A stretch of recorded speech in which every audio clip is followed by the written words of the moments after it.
Bonjour à tous, bienvenue sur Monaco Info pour une nouvelle édition. Voici les titres de votre journal. Le nouveau marché de la Condamine se dévoile un peu plus. La mairie de Monaco a présenté aujourd'hui les avancées de son projet de restructuration. On vous dit tout dans quelques instants. Il s'appelle Wegovy ou Mounjaro. Ce sont les nouveaux traitements contre l'obésité disponibles depuis peu en France. Que valent-ils et sont-ils efficaces pour lutter contre cette maladie chronique? Catherine André, journaliste et co-auteure du livre Le business de la minceur, viendra nous éclairer à ce sujet. En basket, la Roca Team défie Paris en Euroleague, un match capital pour conserver sa place dans le top 4. Puis nous nous intéresserons ce soir à ce programme éducatif mené au cœur des mers et des océans que portent des lycéens de la Principauté. Baptisé Adopt a Float, il familiarise les élèves aux données scientifiques. Reportage à découvrir dans ce journal. Nous ouvrons donc ce journal sur un sujet qui concerne un lieu populaire, un endroit apprécié de tous, le marché de la Condamine. Vous le savez, un projet de restructuration de l'édifice est à l'étude. Ce matin, une conférence de presse a dévoilé certains détails du projet. On connaît désormais l'ampleur des travaux et le plan du futur marché. Les détails d'Alban Gingembre et Alexandra Marangoni. Un nouveau marché de la Condamine d'ici 2027. Un projet d'ampleur qui prend en compte la vie des usagers de la halle. La population a été consultée pour exprimer ses souhaits au sujet de cette restructuration. Peut-être plus de places assises pour pouvoir profiter plus facilement. Plus d'espaces pédestres où on peut se divertir, des espaces pour les enfants, pour les familles. Ça serait très apprécié. Ouais. Pendant les travaux, que je puisse toujours prendre mon libanais préféré, et après les travaux, qu'il y ait encore plus de choix pour manger, et peut-être, j'en sais rien, peut-être plus de communauté à l'extérieur, parce qu'il fait beau, il faudra en profiter, et voilà, tout simplement. Plus de 1000 personnes ont répondu à l'enquête lancée par la mairie. Des réponses prises en compte dans l'élaboration des plans. À l'origine, il s'agissait d'une simple remise en conformité du bâtiment communal relative aux normes incendie. La municipalité a finalement pris le parti d'une restructuration globale. On a saisi également l'occasion de moderniser un petit peu l'esthétique de la halle et d'améliorer vraiment le confort des clients et le confort aussi des commerçants. Le projet principal, c'est d'enlever les cabines du milieu, donc ce qui va libérer la totalité de l'espace et le volume complet de la halle. Du coup, il y aura une libre circulation de tous les usagers entre cabines. Il n'y aura plus cet étranglement entre les espaces convivialité et les cabines. Donc il n'y aura plus de circulation proprement dit, on pourra déambuler partout. Ça sera beaucoup plus confortable. On va devoir agrandir les balcons puisque les cabines vont gagner en profondeur. Donc on va pouvoir agrandir les balcons et au-dessus on va pouvoir créer des nouveaux espaces de convivialité. C'est des travaux en profondeur, techniques, structurels et surtout pour apporter du confort avec le chauffage et la climatisation, donc un traitement d'air efficace et aussi une haute aspirante pour toutes les cabines pour pouvoir enlever ces odeurs du marché et qu'on puisse venir manger tranquillement, bien habillé et ressortir pour la réunion de 14h sans les mauvaises odeurs. Avec une capacité d'accueil doublée comprenant 300 places assises, 2 écrans géants pour les événements et une volonté d'être référencé parmi les bâtiments durables, le projet répond à cette ambition de modernisation tout en conservant son charme d'origine. Les travaux s'étendront sur 13 mois durant lesquels les commerçants seront invités à maintenir leur activité sur la place du marché. Aujourd'hui, le marché compte 20 commerçants. À l'avenir, seuls 18 stands seront conservés. On sait qu'ils sont en train de mettre tout en œuvre pour qu'on soit installé correctement, on puisse accueillir correctement notre clientèle. Mais évidemment, il y a les situations climatiques, etc., qui fait que l'installation aussi du matériel frigo, toute cette option-là qu'on n'a pas encore vraiment tous compris ce qu'on va avoir. Mais par contre, c'est sur une bonne voie. Là, on rentre dans la phase un peu de future exploitation où les commerçants ont vraiment un mot sérieux à dire quant à leur installation, leur présentation et leur mode de fonctionnement. On a 4-5 gastronomies, voire plus différentes, et on ne peut pas tous avoir la même disposition. Donc sur ce sujet-là, il n'y a rien qui est arrêté et on pense qu'ils sont quand même ouverts au dialogue. Les travaux débuteront en janvier 2026 pour un coût estimé entre 10 et 12 millions d'euros. Le chantier se terminera 13 mois plus tard, début 2027. Un chantier que nous suivrons attentivement. Un mot de sport, à présent en basket. 6 jours après sa défaite à Milan, Monaco doit impérativement s'imposer sur le parquet de Paris demain soir pour maintenir sa place Dans le top 4 d'Euroleague, l'intérieur français Peter Corneli et l'entraîneur Vassilis Spanoulis se sont exprimés avant ce match capital. Ils sont au micro de Frédéric Elion. La fin de saison régulière approche à grands pas, donc pour bien se classer, chaque match maintenant va être d'importance capitale, donc voilà, c'est tout. Puis en plus, on sait que toujours un match contre Paris, c'est toujours un peu une rivalité maintenant, donc voilà, c'est des matchs qu'il faut absolument gagner. I think it's an important game for both teams and for us, and I think we have very good performance in Cholet last game, especially after the first quarter.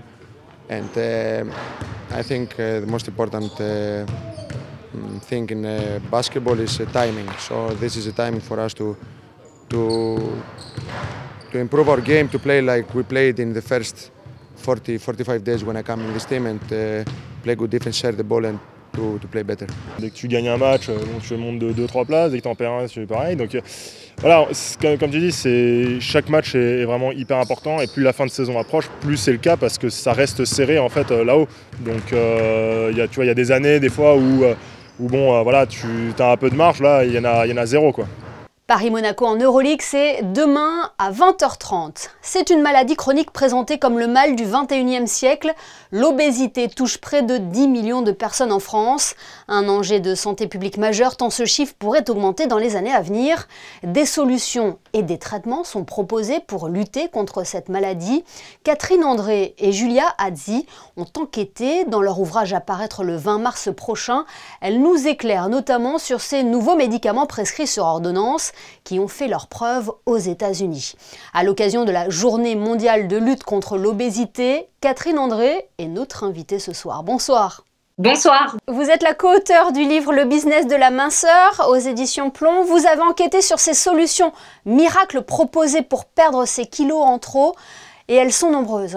Alors oui, il y a 2 nouveaux médicaments en particulier qui ont été lancés récemment, autorisés par exemple en France à la fin de l'année dernière. On parle du Wegovy. C'est un médicament qui a été lancé par le laboratoire Novo Nordisk, et un autre médicament concurrent, le Mounjaro, qui a été lancé par un laboratoire américain, Eli Lilly. Et effectivement, ces médicaments, ils permettent des pertes de poids entre 15 et 20% de masse corporelle en moins, et jusqu'à présent, on n'avait jamais eu des médicaments aussi efficaces, on n'avait jamais eu des médicaments qui permettaient de telles pertes de poids. Et évidemment, vous l'imaginez, pour les personnes atteintes d'obésité, c'est un espoir, mais également pour le corps médical qui était quand même un petit peu démuni face à cette maladie. Il y avait des accompagnements diététiques, des accompagnements sportifs, psychologiques, mais l'obésité, c'est une maladie très complexe, et donc c'est une nouvelle arme qui apparaît effectivement pour aider les malades. Vous l'avez dit, ils ont fait leur apparition depuis peu en France, mais ils ont fait leurs preuves outre-Atlantique. Alors, ils ont fait leurs preuves effectivement outre-Atlantique. Ils sont devenus, on peut le dire même, absolument incontournables, ces médicaments. Il y a un Américain sur 8 qui a déjà pris ces médicaments coupe-faim, et aujourd'hui, on estime qu'il y a 15 millions d'Américains qui sont sous traitement. Donc, c'est absolument énorme. Ces médicaments sont devenus incontournables, non seulement parce que le laboratoire Novo Nordisk a fait du matraquage publicitaire, a dépensé des centaines de millions de dollars pour rendre ces médicaments incontournables, parce que des médecins américains ont reçu aussi beaucoup d'argent dans un cadre légal, mais ils ont ensuite participé à la diffusion de ces médicaments en communiquant dessus. Et puis ensuite, parce qu'il y a les réseaux sociaux, et sur les réseaux sociaux, il y a des dizaines de milliers de vidéos d'internautes qui postent leur changement physique avant et après ces médicaments. Certains simplement ont testé les médicaments, et d'autres sont des influenceurs rémunérés par des cliniques privées, par des plateformes de téléconsultation. Et c'est tout cela qui fait qu'aujourd'hui, ces médicaments effectivement sont devenus incontournables, et parfois même on peut parler d'un business incontrôlable aux États-Unis. Oui, est-ce qu'il y a des risques de dérive de ces médicaments ? Alors aujourd'hui, ce n'est pas seulement un risque, c'est une réalité. Ces dérives aux États-Unis, on estime, d'ailleurs les experts, certains alertent, tirent la sonnette d'alarme pour dire que ces médicaments, ils sont beaucoup trop prescrits trop facilement avec des plateformes de téléconsultation. En quelques minutes, vous pouvez avoir une ordonnance aux États-Unis. Et le problème de ces médicaments, c'est que pour les personnes atteintes d'obésité, il y a évidemment plus d'avantages que de risques, parce qu'il y a tout un tas de comorbidités liées à l'obésité. Ces médicaments permettent de diminuer ces comorbidités. Mais si vous prenez ce médicament pour perdre 5-6 kilos, là, la balance bénéfice-risque, elle s'inverse. Il y a plus de risques que d'avantages à prendre ces médicaments. Alors, il y a des effets secondaires qui sont embêtants, mais qui ne sont pas graves, comme des diarrhées, des nausées. Mais il peut y avoir des effets secondaires très graves. Ils sont certes très rares, ces effets secondaires, mais quand même, ils existent. On parle de troubles gastriques, de troubles intestinaux sévères. Notamment, ça peut aller jusqu'à la paralysie de l'estomac. Donc, il ne faut pas prendre ces médicaments à la légère. D'où l'importance de bien se faire accompagner. Et oui, c'est tout le problème d'ailleurs outre-Atlantique. Aux États-Unis, on peut se procurer ces médicaments en quelques clics sans accompagnement. Tandis que c'est vrai que si on prend le cas de la France aujourd'hui, il y a très peu de médecins en France qui ont le droit de prescrire ces médicaments. La prescription, elle est réservée aux spécialistes de l'obésité. Les médecins généralistes en France n'ont pas le droit de prescrire ces médicaments parce que justement, on veut éviter, les autorités sanitaires veulent éviter les dérives. On a entendu tout à l'heure dans vos réponses, ces médicaments anti-obésité restent une manne financière importante pour les laboratoires. Ah oui, on peut parler de manne financière absolument colossale. C'est-à-dire que les 2 laboratoires qui ont lancé ces médicaments, ils ont poché le pactole. Si vous prenez les capitalisations confondues de ces 2 laboratoires qui ont lancé ces médicaments contre l'obésité, eh bien leur capitalisation boursière, elle est égale à celle de tous les autres laboratoires. Et pourquoi? Ce qui fait la différence, ce sont ces médicaments contre l'obésité. Et d'ailleurs, aujourd'hui, la manne financière, elle est telle que d'autres laboratoires veulent leur part du gâteau. Et en ce moment, eh bien, il y a tout un tas de laboratoires qui développent des essais cliniques pour lancer leurs propres médicaments contre l'obésité avec des essais qui sont plus ou moins avancés. Mais on estime que d'ici 5 ans, il y aura 5 à 6 nouveaux médicaments sur le marché, probablement encore plus efficace. C'est là aussi un espoir évidemment pour les malades, de plus en plus de médicaments qui vont arriver. On est en train de vivre un début de révolution, un petit peu comme on a pu le voir dans les années 60 avec l'arrivée des médicaments contre le diabète. Avant, il n'y avait pas de médicaments, puis il y a un médicament, 2 médicaments qui sont arrivés. Et bien là, pour l'obésité, on est au début de cette révolution et évidemment, ce marché, il est absolument colossal pour les laboratoires. On parle d'un marché évalué à 130 milliards de dollars d'ici 2030. Donc oui, c'est une manne financière sans fin. Eh bien, merci Catherine André d'avoir été notre invitée ce soir pour décrypter cette actualité. On rappelle la sortie prochaine de votre livre Le business de la minceur aux éditions Plomb, sortie prévue le 20 mars prochain. Merci beaucoup. Merci à vous. Revenons à présent sur ce projet que nous suivons depuis le début de l'année scolaire. Adopt Float est un programme qui accompagne des lycéens dans leur compréhension de l'environnement marin. Il propose aux élèves une approche scientifique, culturelle et citoyenne de l'océan. Voyez ce reportage de Fabien Bonilla et Julien Logier réalisé au lycée Albert Ier. C'est une nouvelle approche pédagogique. Ces jeunes sont acteurs du concept Adopt Float. Après la présentation du projet en décembre dernier, aujourd'hui place à la présentation du flotteur profiler, le même que celui que cette classe a adopté avec leur professeur de sciences économiques et sociales. Il a été baptisé Prince Albert Ier. Il est actuellement en Méditerranée du côté de la Sardaigne. Environ 4000 balises identiques à celle-ci sont réparties dans les océans à travers le monde. On apprend comment notre flotteur qu'on a mis en mer, comment est-ce qu'il capte les données de la mer Méditerranée. Et on apprend les différentes parties du flotteur, on apprend à quoi elles servent. Je trouve que ça a tout pour plaire, c'est très très intéressant et ça a des gros bénéfices pour nous, en général pour les animaux qui vivent dans les océans. Ces élèves ont ainsi pu en apprendre plus sur le fonctionnement de la balise. Un exemple, le flotteur Prince Albert Ier est déployé en mer depuis 2023. Il descend à 2000 mètres de profondeur et remonte tous les 10 jours environ à la surface pour qu'un satellite puisse récupérer ces informations. Pour le flotteur Prince Albert Ier, comme ils l'ont appelé, le flotteur qu'ils ont adopté, il va nous apporter des données qui sont relatives à la température, à la quantité de sel, au pH pour étudier un petit peu l'acidification de l'océan, à l'éclairement qu'on retrouve dans l'océan, à la chlorophylle qui est le pigment représentatif du plancton végétal, un élément extrêmement intéressant et important dans l'équilibre de l'océan. Donc tout un tas de paramètres qui nous permettent d'avoir une vision qu'on appelle bio-géochimique de l'océan, une vision un petit peu systémique de son évolution. Il faut savoir qu'il couvre l'entièreté de l'océan mondial, donc ce sont des objets qui sont aujourd'hui essentiels pour l'observation de l'océan et les données qu'on y reçoit. Donc en fonction de nos thématiques, on utilise les données pour répondre à nos problématiques. De nombreux autres rendez-vous attendent ces élèves, une sortie en mer. Ils se déplaceront également à l'Institut de la mer de Villefranche le 28 mars.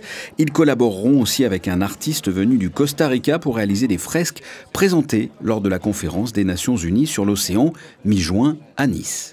Depuis le 20 février, la salle du quai Antoine Ier présente les œuvres d'Hubert Clérici dans une exposition baptisée Espace ciselé. Elle met en lumière le trait incisif qui caractérise les créations de l'artiste monégasque. Pour mieux comprendre son travail, des ateliers sont organisés.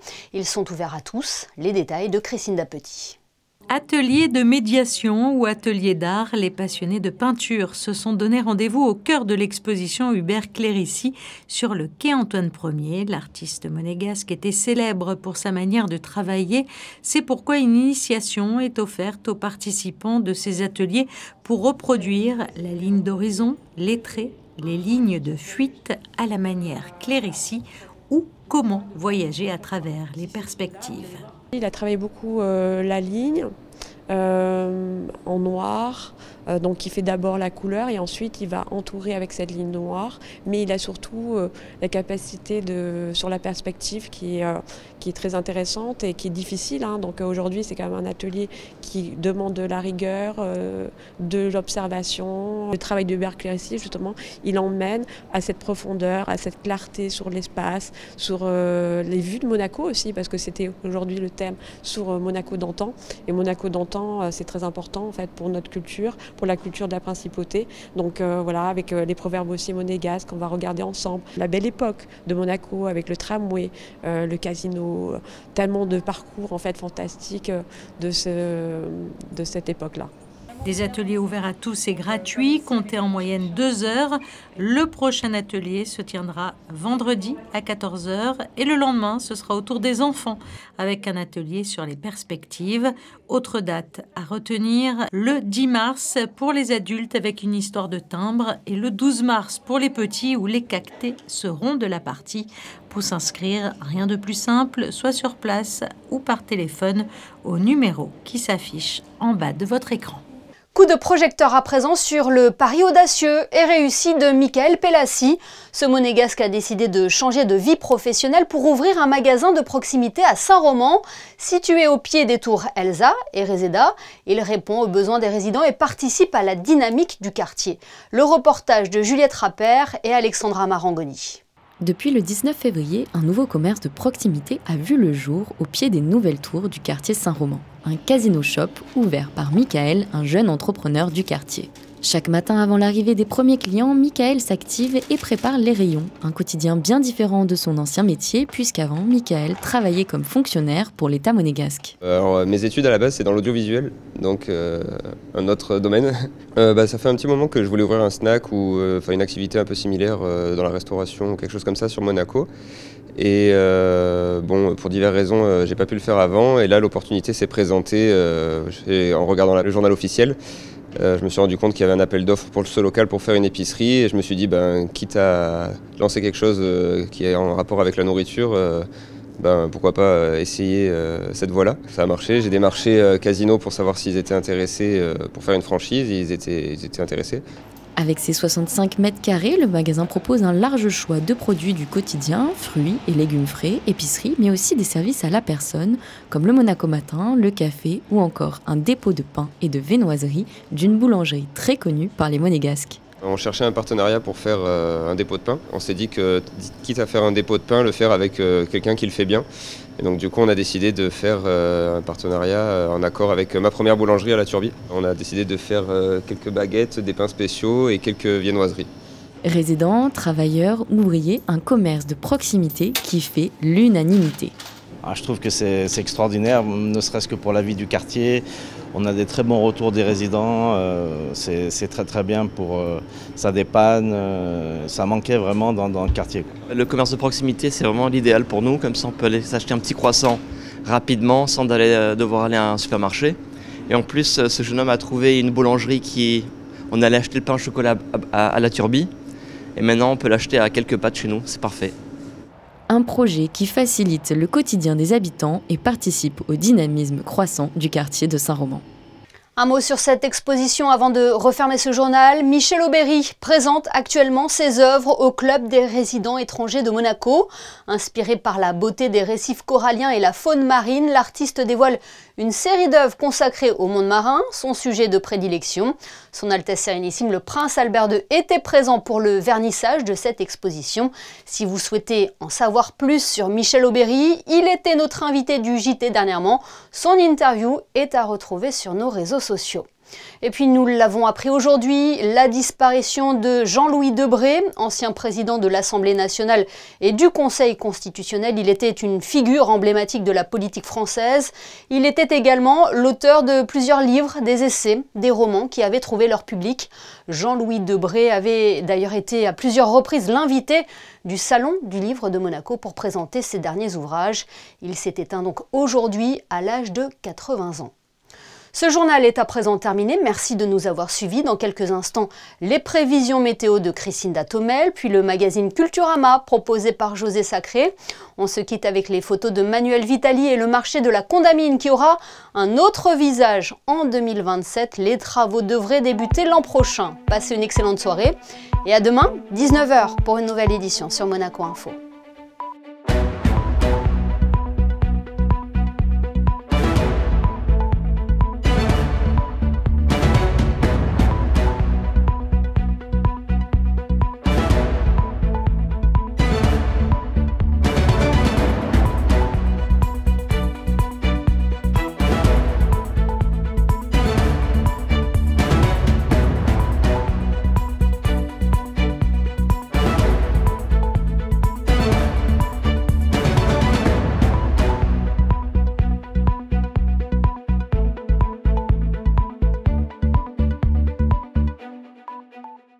Retrouvez la météo avec Suisse Courtage, votre partenaire de confiance en assurance à Monaco. Protection sur mesure pour particuliers et professionnels.